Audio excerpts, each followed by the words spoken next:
Hola, este es el podcast de Economía para la People, un medio de comunicación digital en donde vamos a hablar de economía para la people. Nosotras somos Camila, alias Marola, y yo, quien les habla, Valerie. Es un espacio parchado, seguro, en donde queremos preguntar todo y entender junto a ustedes qué es la economía, ¿Para qué sirve? por qué nos debería importar y, por supuesto, qué tiene que ver con la people.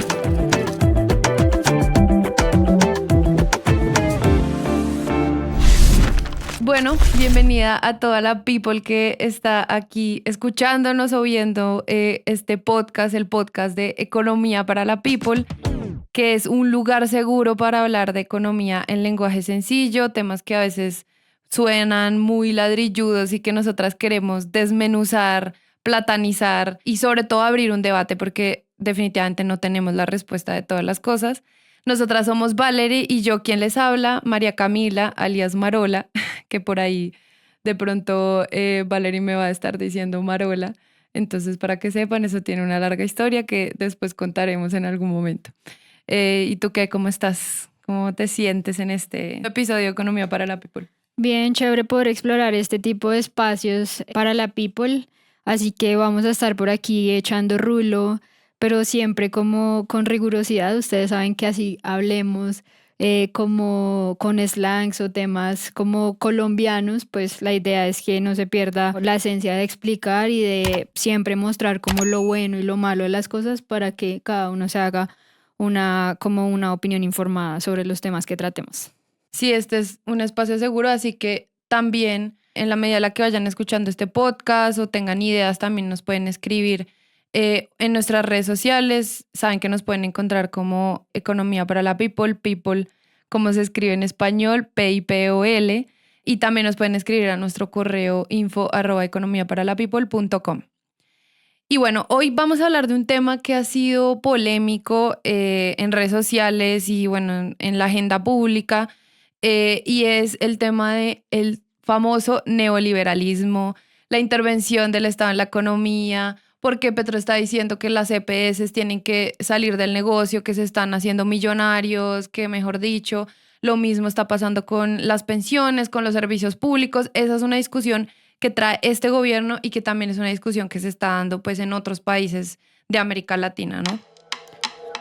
Sí, bueno, y para no hacer tan aburrido este tema que sabemos que es como súper técnico y a veces uno escucha puntualmente al presidente Petro, que es quien ha estado poniendo este debate sobre la mesa, que ya como lo decía Marola, vamos a darles como un poquito de contexto de esta vaina y pues principalmente como a la gente joven o a las generaciones anteriores, no sé si se acuerdan cuando las marcas gringas o internacionales empezaron a aparecer de manera pues mucho más frecuente en nuestro país, a la mano, por decirlo así, en los supermercados. Entonces uno ya pasaba y decía, uy, parce, ya no solo está la chocolatina Jet, que por cierto pues es bien rica, sí. Sino otras chocolatinas extranjeras. Entonces, bueno, pasamos también de tener solo acceso como a la televisión, los canales tradicionales de nuestro país, que uno prendía el televisor y solo veía eso, prendía la radio y solo escuchaba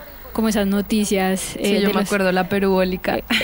Yo no tengo tantos recuerdos de esa perubólica, pero sí me acuerdo que uno prendía el televisor y pues parce tenía que ver los canales, los dos canales tradicionales de Colombia. Pero bueno, a medida que eso fue avanzando el tiempo, las épocas han cambiado, dicen por ahí, pues empezamos a tener como otro tipo de recursos, ¿no? Sí, como DirecTV, Sky, yo no sé. Cartoon Network. Sí, yes. O sea que uno podía ver como nuevas cosas que antes tal vez no. Y bueno, pues nosotras tal vez no lo tenemos tan claro porque además pues somos aquí treintañeras, entonces casi que nacimos en la época en la que se estaba reabriendo la economía.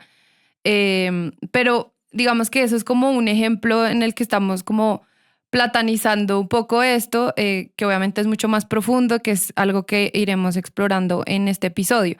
Pero sí, yo me acuerdo que, pues, no sé, mi papá me hablaba de un radio que le encantaba, que era un Sony. Entonces, claro, en ese momento, como empezar a entrar, y pues ahí la famosa globalización, ¿no? Que todos estamos conectados de alguna forma. ¿Y por qué estamos conectados? Pues porque hay una apertura de mercado que iremos explorando y que es un poco como la idea del neoliberalismo, que es mucho más profunda, que tiene como un marco teórico de gente que ha estado diciendo que lo que deberíamos hacer es que se abran las puertas de los mercados, es decir, que se pueda intercambiar bienes o servicios más fácilmente y que se eliminen como todas las barreras que hay o la mayoría de las barreras, que entonces ahí pues hay una gente que dice que lo que tenemos que hacer es desregularizar, ¿no? Entonces quitarle la cantidad de límites legales a Sí, las empresas. como atraer inversión extranjera, o sea, como Exacto. hacerle coquitos a los de afuera y decirles, Oli, inviertan acá, por favor, que somos chimbitas.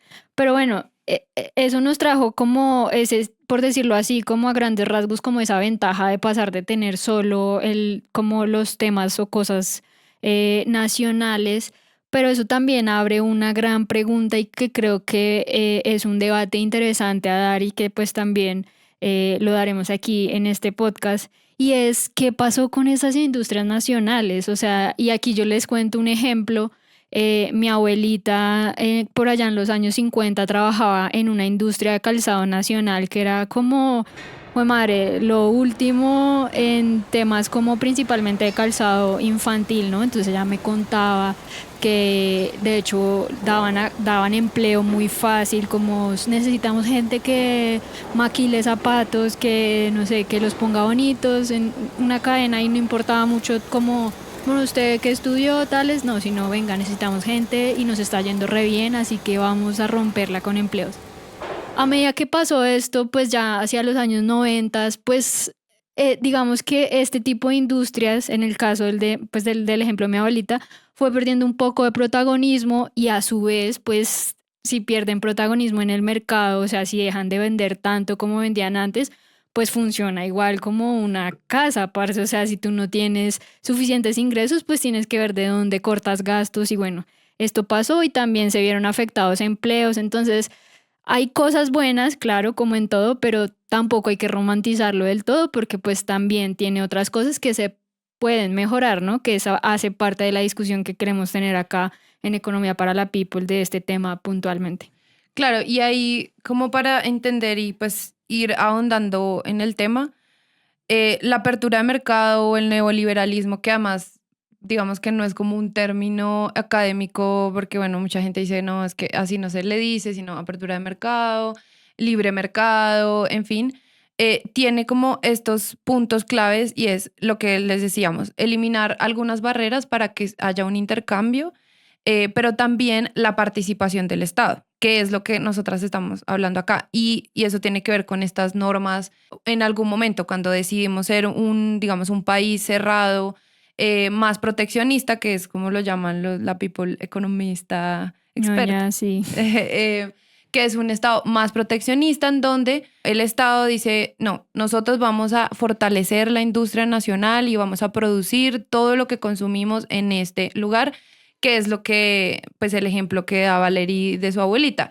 En ese momento, que fue antes de los 90, Colombia tiene pues unas etapas muy proteccionistas. Realmente, si uno se pone a ver la historia económica de Colombia, se da cuenta que somos un país como que tiende más a ser como más cerrado, aun cuando igual abrimos las puertas. Pero en este momento, pues primero además vino una etapa en la que le metieron mucha el acelerador o chancleta, como dice a veces Valerie, em, Y mucha gente, no solo yo. para industrializar el país, ¿no? Entonces, ¿qué significaba eso? Que pues vamos a impulsar, vamos a darles créditos baratos al agro, vamos a darle crédito a esta gente que es de industria nacional que produce textiles. Por ejemplo, Antioquia es una zona que históricamente fue como muy fuerte en temas de textiles en Colombia, y en parte por pues también esa intervención del Estado, y el Estado les decía, venga, yo le doy un poquito de plata aquí para que usted saque adelante la vaina, genere empleo, no sé qué.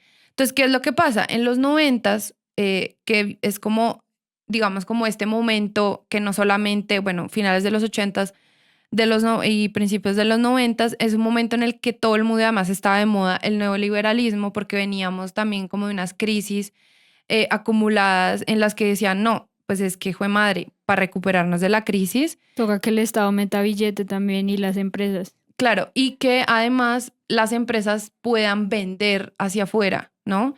Porque claro, pues uno en el caso de Colombia, pues es un mercado de 50 millones de personas, pero si podemos venderle a Estados Unidos, que son 300 millones de personas, obviamente, pues idealmente es muy difícil llegarle a toda esa cantidad de personas, pues es como cómo le llegamos a otra gente y podemos como dinamizar. Y entonces aquí entra el tema de la competencia, que es un poco lo que dice Valerie, como venga, es que cuando empezaron a abrir el mercado, pues entraron otras marcas y que nosotras ahorita dábamos el ejemplo de la chocolatina Jet versus la, no sé, Milky Way. Milky Way, Sí.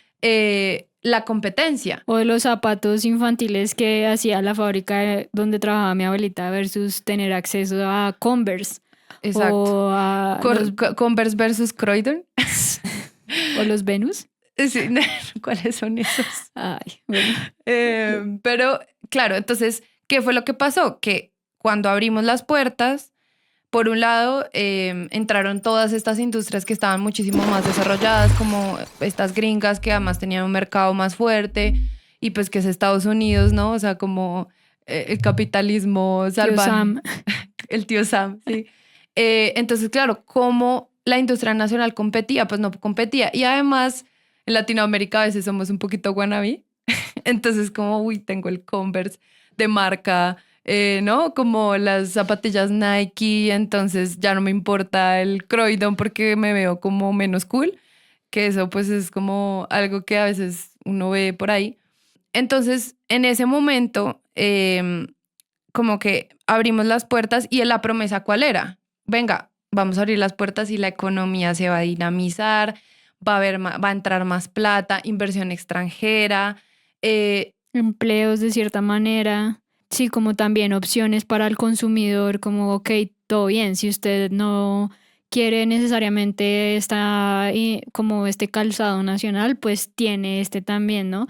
Pero yo creo que a grandes rasgos, como lo que ya hemos venido diciendo, es como que esto ha traído oportunidades y retos, pues en términos generales, no solo para Colombia, sino también para otros países que han abierto sus puertas a otros países también, ¿no? Igual eso lo iremos ahondando aquí en este capítulo para que nos hagamos como una idea mucho más general y también tengamos distintos apartados para poder saber y entender mejor este tema.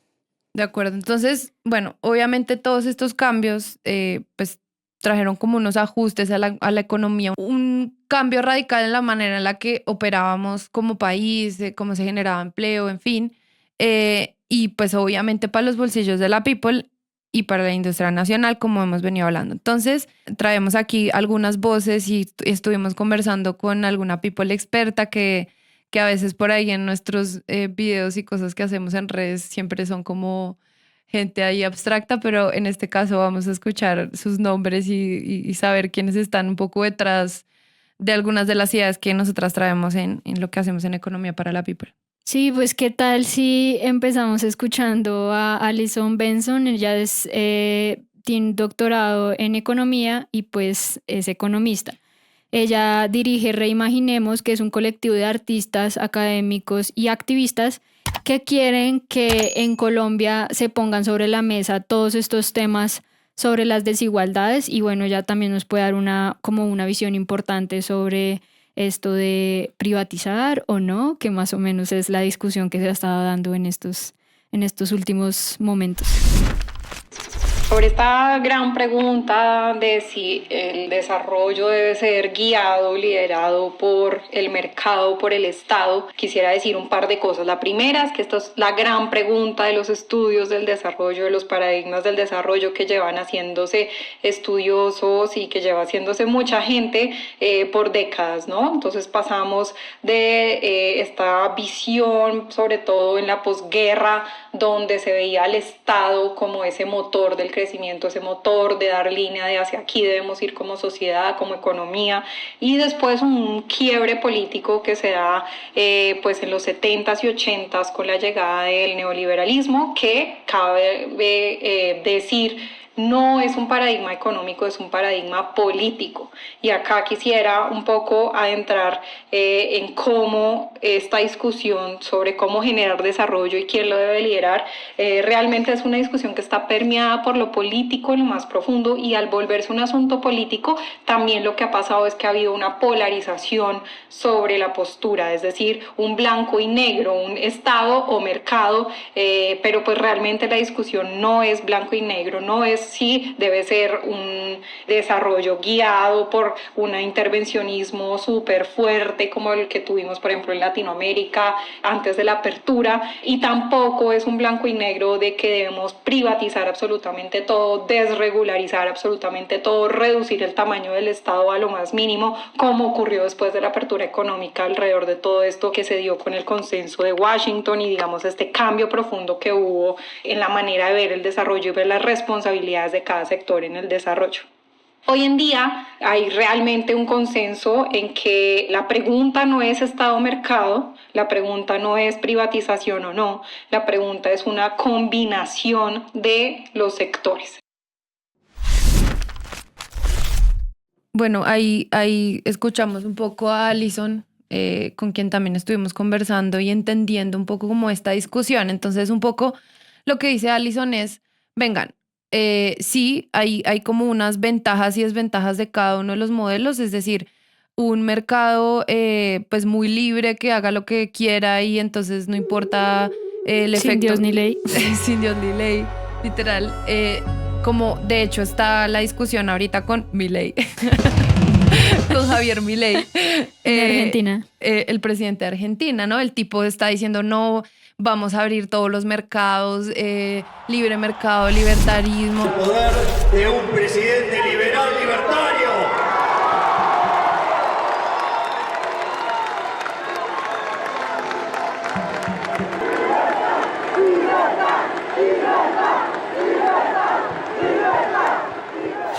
Mejor dicho, el tipo está diciendo, el Estado no se va a meter en nada, voy a reducir el tamaño del Estado, es decir, va a eliminar un montón de ministerios que tenían además unos programas sociales importantes.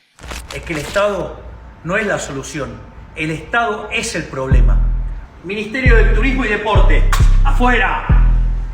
Ministerio de Cultura, afuera. Ministerio de Ambiente y Desarrollo Sostenible, afuera. Ministerio de las Mujeres y Género y Diversidad, afuera. Ministerio de Obras Públicas, afuera. Aunque te resistas. Vamos a seguir por acá. Ministerio de Ciencia y Tecnología e Innovación. Algo bien del sector privado. Nada bueno salió del sector público. ¡Afuera! Ministerio de Trabajo, Empleo y Seguridad Social. ¡Afuera! Ministerio de Educación. Adoctrinamiento. ¡Afuera! Ministerio de Transporte. ¡Afuera! Ministerio de Salud. ¡Afuera! Ministerio de Desarrollo Social. ¡Afuera! De hecho, el tipo cerró como la cadena nacional como pública de medios y eso lo volvió una agencia, ¿no? Entonces es como, venga, este tipo propone esto y hay otra gente que propone otra cosa y es, no, vengan, el Estado tiene que meterle mano a la economía, ustedes privados sálganse, que es un poquito la discusión de Petro, pues con este gobierno de Petro. Entonces hay algo pues que como parte como de cómo llegamos a este punto, fueron una serie de medidas que pusieron entidades, pues como organizaciones multilaterales, ¿no? Como el Fondo Monetario Internacional, el Banco Mundial, que son, digamos, entidades que pues nacieron después de la Segunda Guerra Mundial, un poco para que Europa se recuperara, pero después empezaron a encontrar como otras funciones, ¿no? Como prestarle plata a los países para que lleven a cabo como ciertos proyectos de desarrollo y ver de qué manera se puede sacar adelante como a su sociedad, de ir mirando si se cierran desigualdades, ese tipo de cosas que a la final también son importantes, ¿no? Como tener apoyo externo, pero pues bueno, también tener claras las ideas de hasta dónde también dejarlos meter.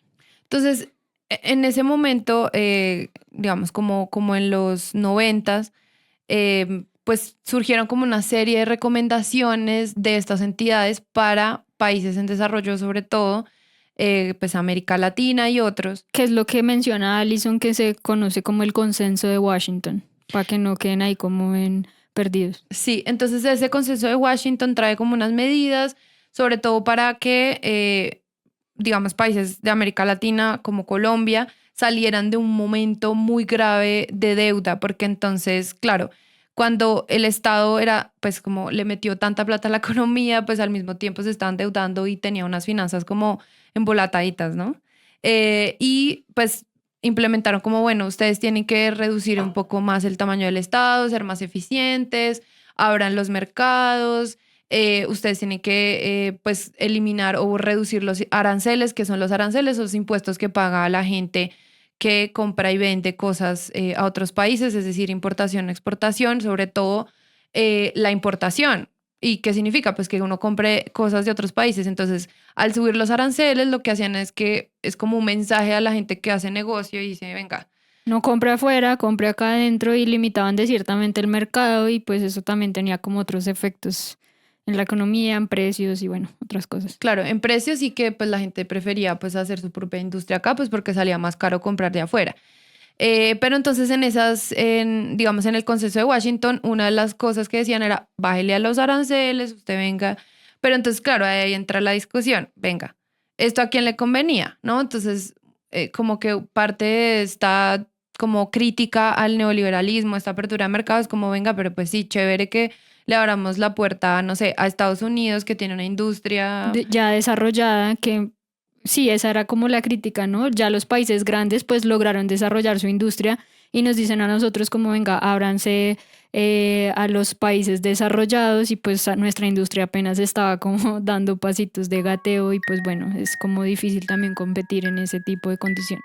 Ahí entonces está como esta discusión que pues que está sobre la mesa y que es parte como de las críticas al neoliberalismo. Sí, y ahí yo creo que algo importante frente a lo que menciona Alison y en términos generales muchos expertos, es que esto no es una discusión de mercado o Estado, sino más bien es cambiar esa O por esa I, ¿no? Es mercado y Estado.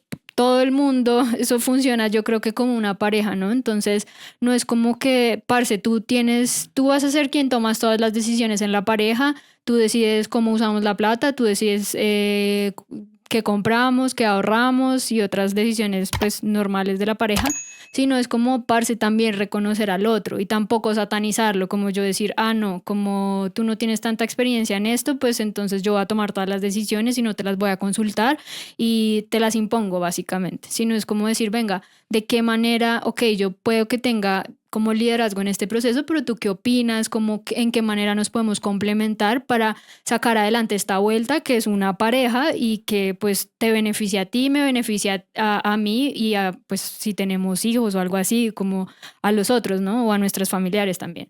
Entonces es esta discusión de no solo blanco y negro, como decía Alison, sino de qué manera podemos beneficiarnos de las cosas buenas de un lado, fortalecer las otras y así buscar algo que nos favorezca a todos como sociedad.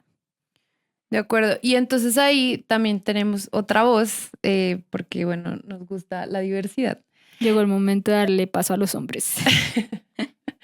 De Javier Mejía, él es PhD en economía y profesor de la Universidad de Stanford.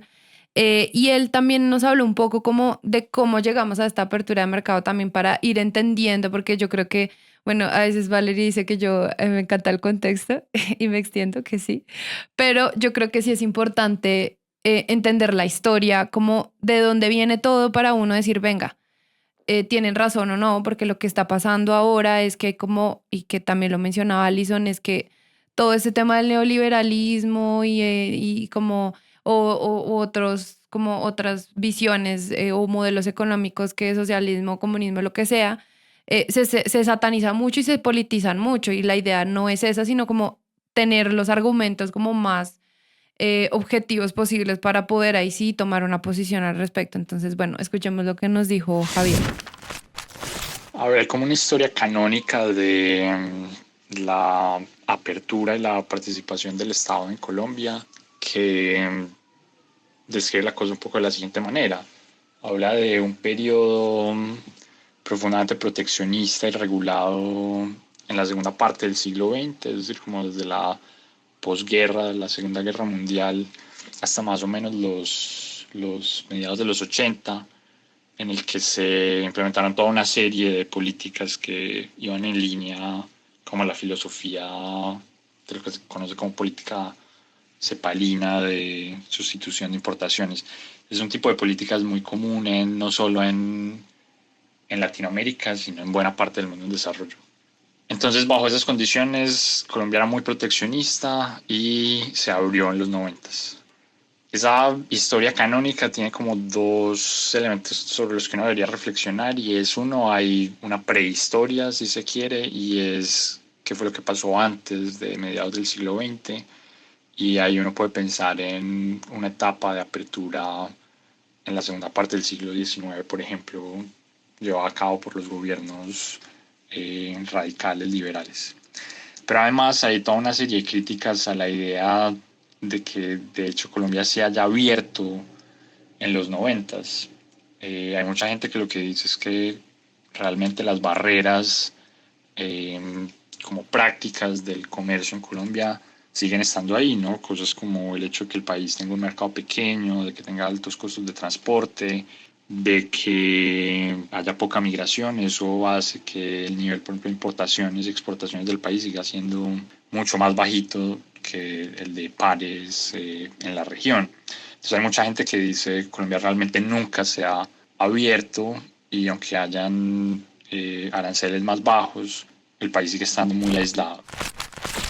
Entonces, bueno, un poco lo que nos dice Javier, que también es interesante, y es como ver otra cara de este debate público de el neoliberalismo versus la intervención o el intervencionismo o la participación del Estado en la economía. Y es como se está hablando, y pues incluso Petro se la pasa diciendo eso, que Colombia es un país neoliberal, pero uno dice, venga, veamos las cifras y veamos cómo se está comportando la economía. Realmente no es tan así. O sea, Colombia, de hecho, con la Constitución de 1991, es un Estado social de derecho, que básicamente sí tenemos libre mercado, pero el Estado debe garantizar, que esto lo hablaremos más adelante en otro episodio de Economía para la People, para que estén pendientes de otros episodios. Pero la Constitución del 91 le dice al Estado que tiene que garantizar el cumplimiento de unos derechos fundamentales, y eso vale una plata, y eso hace que el Estado hoy colombiano sea grande, ¿no? Y que gastemos mucha plata pues en el funcionamiento del Estado, porque hay programas sociales, en fin, ¿no? Sí, ahí yo creo que algo también importante, quizás hilándolo con lo que menciona Javier, es como también mirarnos un poquito hacia adentro, ¿sabes? Como no siempre echarle la culpa al otro, como, es que los privados no hacen, o los privados están llevando toda la plata, que claro, podemos cuestionar eso y está bien, podemos dar ese debate, pero también mirarnos para adentro, como, venga, como estamos en algo tan básico que a veces uno piensa como, parce, eso no tiene ningún impacto, y realmente tiene mucho, como estamos en el estado de vías en Colombia, o sea, y de qué manera eso impacta no solo a la persona que vive, por poner un ejemplo, en Bogotá, que vive en Soacha, en las periferias, y se tiene que transportar al centro de Bogotá para trabajar. ¿Cuánto estás perdiendo en tiempo como persona en movilizarte como en el transporte público? Y eso cómo te afecta primero a ti como persona en términos de calidad de vida, porque si pierdes 8 horas, o bueno, no sé si perder, si inviertes 8 horas de tu día en trabajo y otras 4 yendo y volviendo a casa, o sea, pues parce, se te pasó la vida en un bus y trabajando, ¿no? Entonces, ese tipo de discusiones hay que darlas. Eso afecta también como la productividad laboral del país, y por ende nos hace también como menos competitivos en términos de país y también afuera. Lo de las vías, parce, o sea, es impresionante que todavía tengamos vías de un carril yendo, un carril viniendo, cuando muchas personas, digámoslo así, gente campesina que supongamos que se inventó la papa más rica del mundo y la quiere exportar, pues tiene que moverla por algún lado. Estamos en trenes, quedados. Estamos en vías, quedados. Estamos en transporte marítimo, quedados, o sea, estamos quedados por muchas áreas y si no tenemos cómo sacar esos productos al exterior o incluso al interior del país, pues vamos a ser menos competitivos porque, claro, yo puedo tener la mejor papa del mundo, pero si me demoro 15 días en sacarla, se me puede dañar en el camino o eso me incrementa los costos, entonces en costos, ¿cómo voy ahí, no? Entonces también son discusiones que tenemos que dar adentro y claro, está bien cuestionar a los otros, pero también mirarnos para ver de qué manera podemos garantizar que haya desarrollo también empresarial en el país y que eso vaya incentivando también la innovación, que vaya incentivando buscar nuevos mercados, que vaya incentivando que pongan los ojos en Colombia y no solo echarle la culpa a un sector específico. Están escuchando el podcast de Economía para la People, un medio digital que habla de economía en lenguaje sencillo. No olviden seguirnos en todas nuestras redes sociales, estamos como Economía para la People, así como se escucha en español, people con i latina, y nos pueden escribir al correo info@economiaparalapeople.com. No, de acuerdo. Y ahí pues conecto con algo que también nos dijo Alison, que es la innovación empresarial y la competitividad, ¿no? Que también es algo que tú dices, es como la competencia sirve y uno lo ve como en ejemplos más cercanos de, no sé, por ejemplo, zonas en las que, no sé si pues, tú has visto, hay zonas en la ciudad en donde hay una cuadra en donde todo el mundo vende lo mismo, o sea, como locales de cosas, no sé, de muebles o de cosas, el típico Unilago, ¿no? Que todo, o sea, hay un centro de donde todo el mundo vende lo mismo o cosas parecidas. Y entonces, ¿qué es lo que hace que la tienda de la esquina le vaya mejor que la de lado si venden lo mismo? ¿Qué podemos ofrecer distinto? Y esa es un poquito como la invitación o lo que hace el mercado o digamos como el mundo empresarial, y es la competencia hace que uno haga mejor su trabajo y que además se asegure de ofrecerle mejores cosas, porque al final es el consumidor o los usuarios los que dicen, venga, yo voy y compro allá porque allá me ofrecen un mejor servicio. ¿Y eso para qué nos sirve?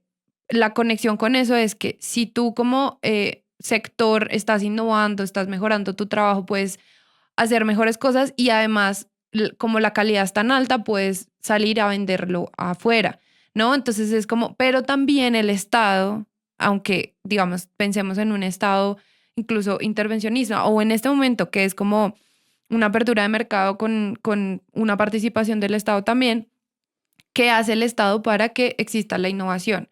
¿No? Cómo la fomenta, qué regulaciones saca, qué incentivos tributarios incluso saca, ¿no? Como ver, digamos, no sé, si tú la rompes y sacas un producto estrella, me estoy inventando algo, vas a tener ciertos beneficios. Entonces, incentivar también este tipo de cosas nos ayuda en términos generales a país y no solo verlo como, ay, estoy incentivando una empresa privada y no, sino de qué manera volvemos a lo que decíamos antes. Nos complementamos y pensamos es en sacar adelante también al país y beneficiar a la población, que es la discusión de fondo, ¿no? También ir cerrando desigualdades. De acuerdo. Que bueno, ese es otro punto que iremos ahondando también. Y bueno, pues para no quedarnos aquí comentando este tema solo tú y yo, echando chisme. También estuvimos hablando con Ricardo Salas, él es economista y PhD en economía, y nos contó, entre otras cosas, así como nos dice Alison, que esto no se trata de un tema que es blanco y negro, sino que también hay grises y que, pues bueno. Cuando se refieren a las políticas keynesianas, se hablan de políticas que buscan un Estado mucho más involucrado en la actividad económica y sobre todo en el desarrollo productivo. Muchas políticas de este tipo anteceden a Keynes y muchas otras no son propiamente keynesianas. Hablemos como economistas y la verdad depende de donde usted esté parado si hay uno mejor que el otro. Dos conceptos importantes, bienes públicos y fallas de mercado. Un bien público es aquel que porque alguien lo consuma no reduce la posibilidad de que otro lo consuma. En este caso, piensen en los beneficios de tener aire limpio. Porque yo respire aire limpio no significa que ustedes no vayan a respirar aire limpio. Ahora, saliéndonos del mundo de los economistas y volviendo al mundo práctico, no solo existen políticas keynesianas y neoliberales, y las unas no necesariamente son contraposición de las otras. Colombia, históricamente, es un caso para mostrar. En los 90 se da la privatización de muchos servicios públicos. Ojo, aquí no me refiero al aire limpio, sino a la luz, al gas, las basuras, lo que paga todo colombiano una vez al mes o una vez cada 2 meses, y a la apertura comercial. Estas dos políticas se podrían encasillar como neoliberales. Pero, al mismo tiempo, la Constitución establece ciertos derechos sociales y económicos que el Estado debe garantizar. Entonces, durante los 90, mientras se da esta privatización, también aumenta el tamaño del Estado y la provisión de bienes y servicios por parte del Estado. Listo, y acá queremos meter una cucharada y es que seguro pues escucharon que Ricardo nos habla de Keynes. Y si se perdieron un poco con esto de Keynes, pues tranqui que aquí se los vamos a explicar cómo solemos hacerlo en Economía para la People. Básicamente, la discusión eterna antes, puntualmente, ha sido qué es mejor, el neoliberalismo o el keynesianismo, que de hecho es súper difícil de pronunciar, pero bueno. Redondeando esa vaina, el neoliberalismo a grandes rasgos da más poder de decisión o de juego a los privados, entonces a las empresas y bueno, a estos sectores que no tienen que ver directamente con el Estado. Mientras tanto, el keynesianismo es una teoría económica que propone, como en los años 1930, si no estoy mal, como 1936, John Maynard Keynes, que decía que en momentos densos, difíciles, de crisis, de recesiones económicas, el Estado debería meter más mano a través de mayor gasto público o también lo que se conoce técnicamente como la política fiscal, ¿no? Entonces, ver de qué manera yo ayudo a la sociedad metiendo plata en inversiones para que se hagan más carreteras, más colegios, entre otras vainas para mover la economía, y también si es necesario ver si bajo impuestos o si los acomodo y eso puntualmente. Y es algo como lo que está pasando hoy en día en Colombia y que propone Petro, porque la economía colombiana se ha venido desacelerando y bueno, el man dice como, bueno, tenemos que ponernos la camiseta de cierta manera y ver cómo hacemos un plan de reactivación y metemos plata pública en esa vuelta para que haya más empleos, para que tratemos de que la economía crezca un poquito más, porque pues ahí como dato, el año pasado, en 2023, la economía creció menos de 1% y bueno, venimos de un proceso de desaceleración. Entonces toca también pensar en esto. Pero entonces, básicamente, el neoliberalismo le da más fuerza o poder de decisión a lo privado puntualmente y el keynesianismo piensa más en lo público en momentos de crisis o recesión.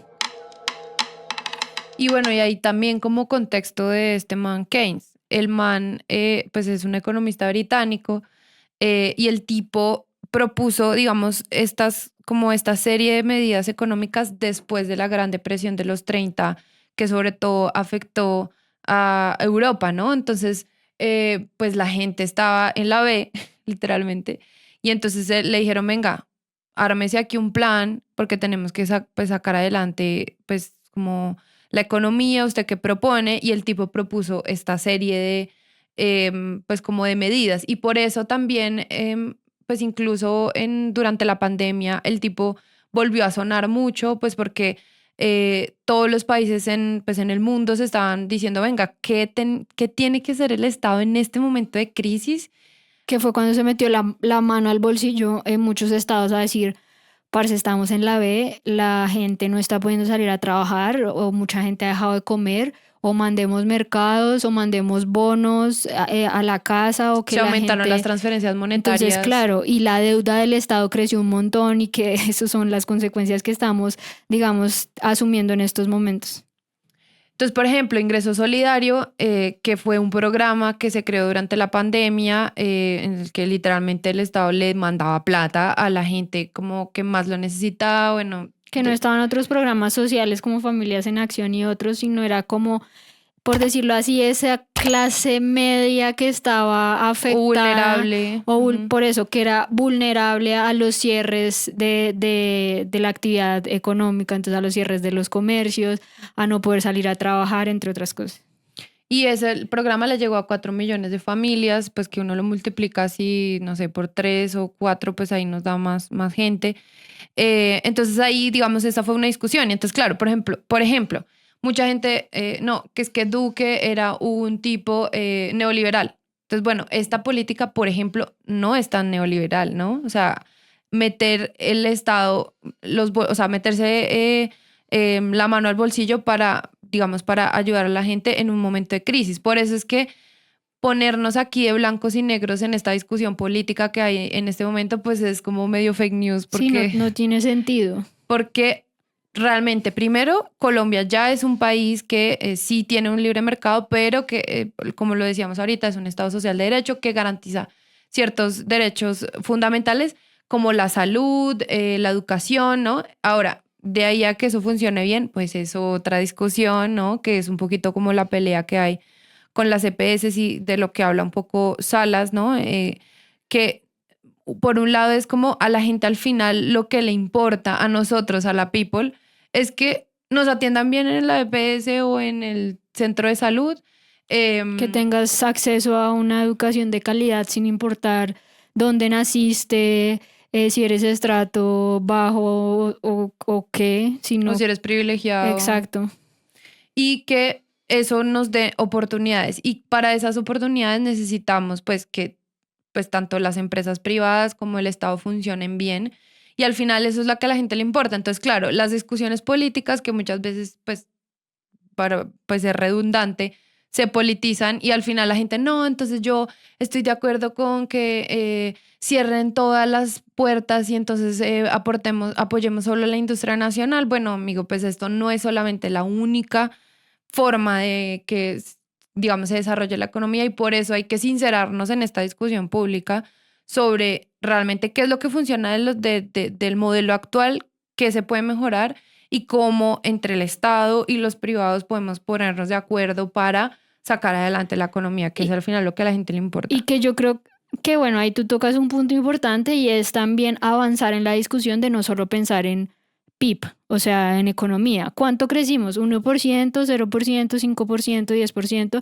Sino más allá, cómo trascender en el debate de que no solo nos medimos a través de esa cifra y no solo eso demuestra el éxito de una economía, digamos Colombia, ay no, crecimos 5%, entonces somos lo máximo de América Latina, sino venga, parce, ese 5% en que se traduce en términos de oportunidades para la gente. Entonces la discusión es no solo el crecimiento económico y a qué costo, sino cómo nos desarrollamos como país, no solo en términos económicos, que claramente es importante, sino en términos sociales y en términos también ambientales, porque aquí entra la discusión de no es sacar plata o generar plata en el país a cualquier costo, ¿sabes? Como voy a tirarme el medio ambiente porque pues ajá, necesito plata y sacar a la gente de la pobreza, porque todo esto está relacionado y es un equilibrio como en la vida.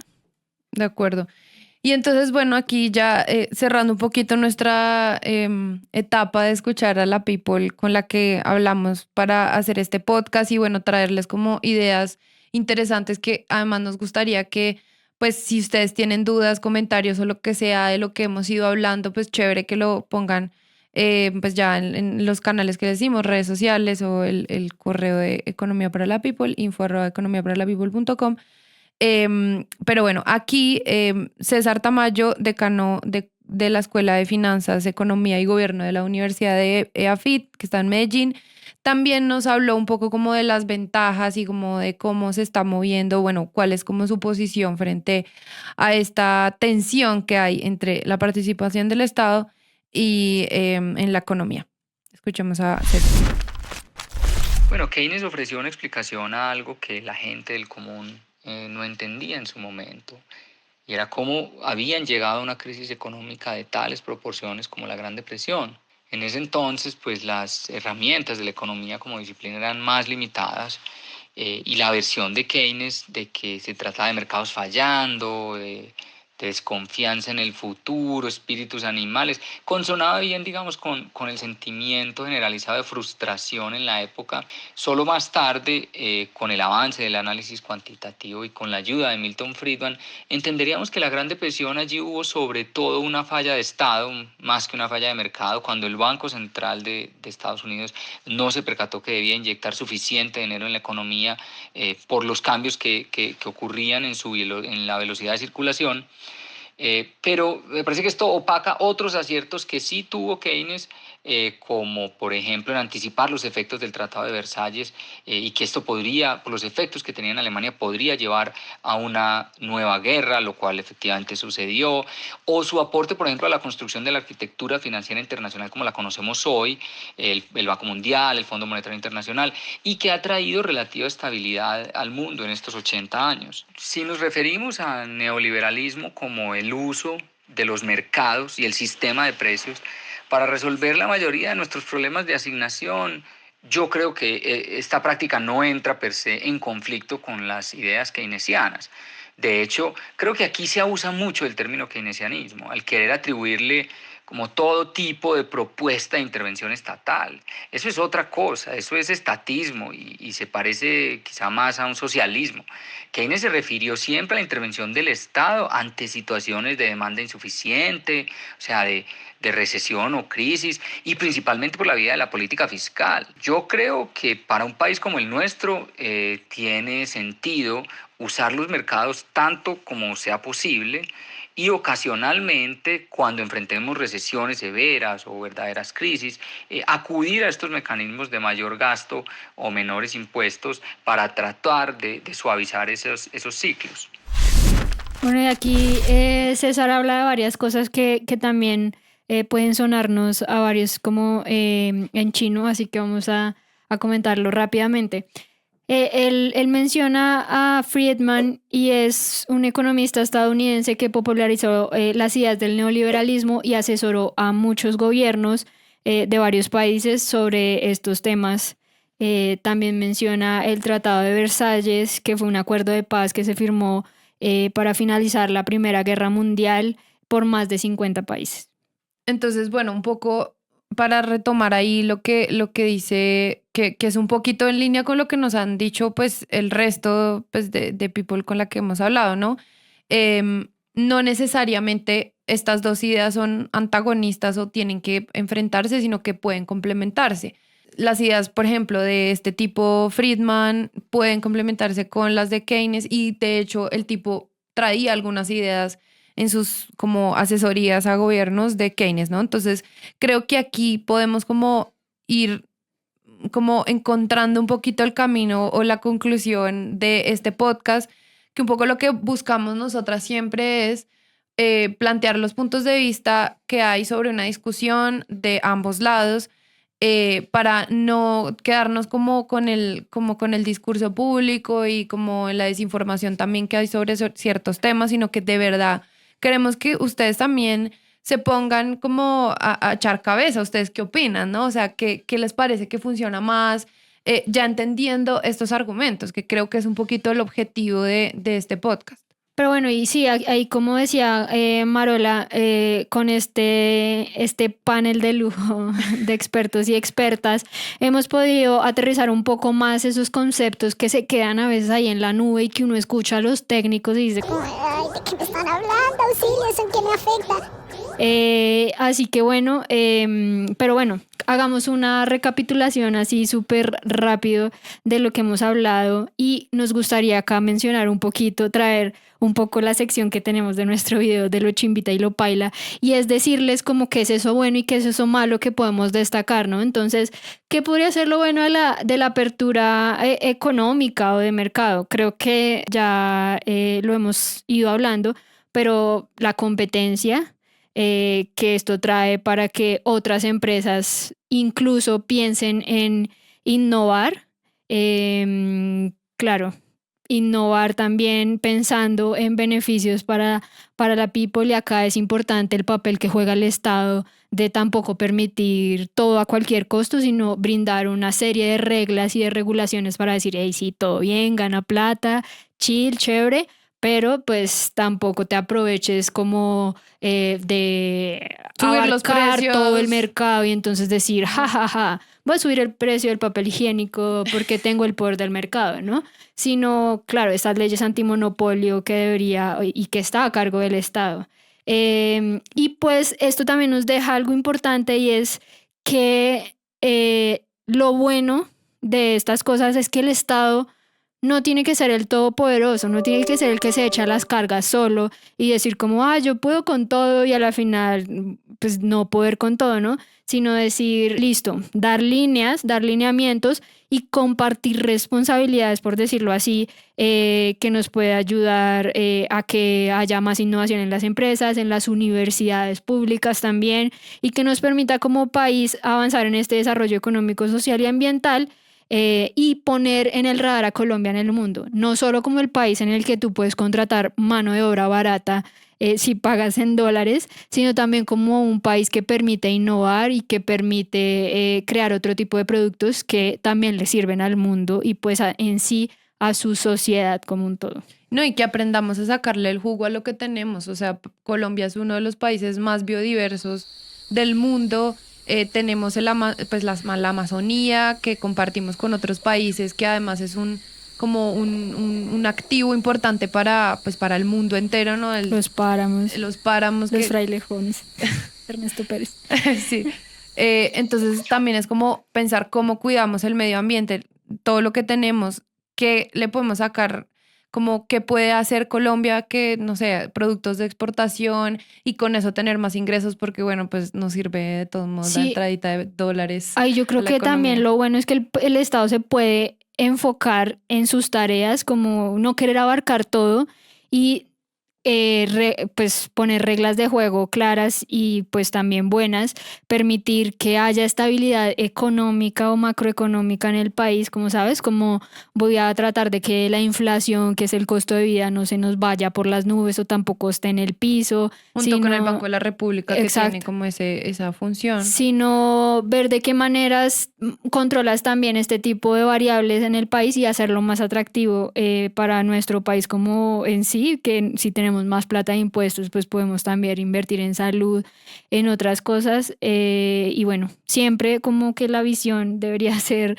también redistribuir la riqueza, ¿no? Y ese es un papel que tiene el Estado también a partir de reformas tributarias, fiscales y esas cosas. Claro, y entonces aquí entra, pues como, ¿qué es lo paila de esto, ¿no? De la apertura de mercado del neoliberalismo.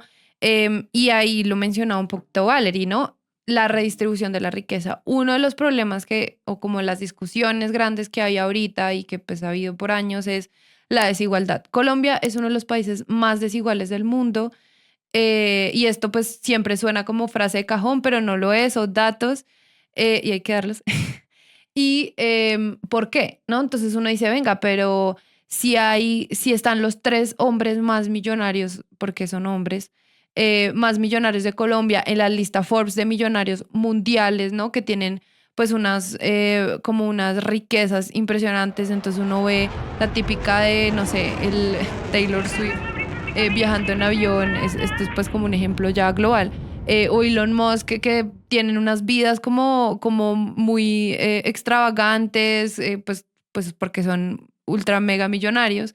Que no está mal. Pero el punto es cómo se redistribuyen esas riquezas para que no haya unos muy ricos y unos muy jodidos o pobres. Claro, y entonces lo que está pasando o lo que pasa ahora es que la gente que está o que tiene, pues que está en una situación o bueno, que son millonarios por un lado, pues son una minoría o clase media alta, también somos una minoría. ¿Y qué hacemos para la otra gente? O sea, es que en Colombia el 39% de la población está en situación de pobreza monetaria, es decir, viven con menos de aproximadamente 400.000 pesos al mes. Vive con muy poca plata, que son como que $80. Y son como 14.000 pesos al día. Sí, como así. 13.000 pesos al día. O sea, imagínense uno vivir con 13.000 pesos al día. Entonces es como, ¿qué está pasando? Algo no está bien. Y bueno, chévere que la gente de las empresas le vaya bien, pero bueno, ¿qué vamos a hacer con los más pobres o como la gente que no tiene acceso a ciertas oportunidades? Entonces aquí esa es una de las cosas pailas de este modelo, es cómo garantizamos que se redistribuya la riqueza, y la vía para hacer eso es un sistema tributario progresivo, es decir, que la gente que gane más pague más y que, mejor dicho, que la gente pague en la medida de sus posibilidades, de sus capacidades, ¿no? Entonces, que es otra discusión pendiente que tenemos en Colombia, y es que podríamos nosotros como personas naturales y no como empresas pagar más impuestos para que con esa plata nueva que le entra al Estado, el Estado pueda idealmente meterle más plata a programas sociales, darle más oportunidades a la gente, mejor educación, mejor salud, vías, infraestructura, oportunidades. Al final la gente necesita son oportunidades para salir adelante y no solamente... Y también revisar cómo eso de, perdón, yo te corto ahí, cómo revisar eso de los beneficios tributarios que muchas veces en sistemas tributarios como quizás el nuestro terminan beneficiando a la gente que tiene plata o a la gente... poder, porque a través del Congreso es que pasan esos beneficios. O a la gente que puede decir, parce, yo puedo declarar menos impuesto de renta si, no sé, tengo la fortuna de aportar extra a mi pensión, si tengo la fortuna de, no sé, pagar con facturas electrónicas o muchas cosas que pueden estar beneficiando a ciertos segmentos de la población, y es como pensar en todos y ser equitativos. Que es un poquito la discusión. Entonces, bueno, aquí yo creo que hemos ido, pues esperamos que les dejemos como, que les hayamos dejado... Picados. Sí, que los hayamos dejado picados con esta conversación, que ustedes también como que nos cuenten un poco qué opinan sobre como esta discusión, cuál es su posición, pero definitivamente hay muchas cosas que se pueden pues como destacar o rescatar como de los dos modelos y de las dos formas como de modelos económicos, sociales, políticos, en fin. Y otras cosas que se pueden mejorar también. Y otras cosas que se pueden mejorar definitivamente, porque pues esto no es como un debate que esté cerrado. Y pues así como botarles unos datos así sueltos, ¿no? Como en Colombia en los últimos 30 años, después de pues como de esta nueva, bueno, la Constitución, la apertura de mercado, que por ejemplo los privados entraron a como a ofrecer servicios o garantizar como ciertos derechos a los que antes solamente se encargaba el Estado, como la salud, como las pensiones, como los servicios públicos. Entonces nosotros vemos en este momento que hay como ha habido un aumento importante del acceso que tiene la gente a los servicios de salud. Ahora, de la calidad y que si al final llegan a zonas apartadas, esa es otra discusión, porque definitivamente falta mucho de eso, pero digamos que en este momento el 99% de la población colombiana está afiliada a una EPS que le da ciertas posibilidades de pues, que los atiendan en cualquier lugar. Esa es una cosa, pero también, por ejemplo, el acceso a la energía. Unos datos así que les botamos. En 1990, antes de todo esto, 4.4 millones de usuarios pues tenían energía en Colombia, pues que eso es mucho menos de lo que es ahora, y ahora son 17.7 millones de usuarios que tienen acceso a la electricidad en la casa. Ahora nos falta más de la mitad de la población que está en zonas no interconectadas, y esa es otra discusión. También nuestra población ha ido creciendo. Y pues la población ha ido creciendo. Lo mismo el acueducto, la gente que tenía acceso pues a que les llegaba agua, abría la llave y le salía agua. Antes en 1990 eran 4.3 millones de personas y ahora son 16.7 millones de personas. Estos son datos del gremio de los servicios públicos Andesco. Pero bueno, más allá de esto es como, venga, pensemos cómo ahora esto sí ha mejorado como el acceso a ciertas cosas, pero bueno, ahora la discusión de siempre, el servicio, las tarifas, la calidad, no sé qué, que es como una discusión que estamos teniendo ahora. Así que bueno, aquí ya cerramos este podcast. Queremos pues saber ustedes qué opinan, cómo solucionarían como esta discusión o por dónde se irían, o ustedes qué harían si estuvieran y tuvieran el poder de decidir pues qué debe hacer un gobierno, un Estado con respecto al modelo económico.